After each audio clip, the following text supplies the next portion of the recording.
Hi, welcome to the Commercial Gas Engineer channel. This is part 4 of me stripping down an ideal Evomax 150. You would have seen in the previous videos me strip the unit down, wash it through.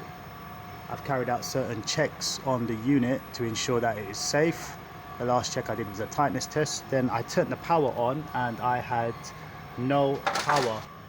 There is no power at the display, so either the display PCB is damaged or the main PCB, or just the fuse is damaged on a power surge. Okay, we have our 4 amp fuse. I've also bypassed one of the relays. That relay is to send power to boiler number 4. Okay, let's see what happens when I turn this on.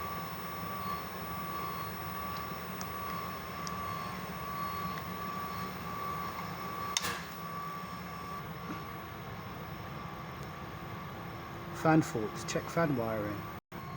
Okay, I'm gonna change the fan motor because something was powerful enough to trip the fuse on the board.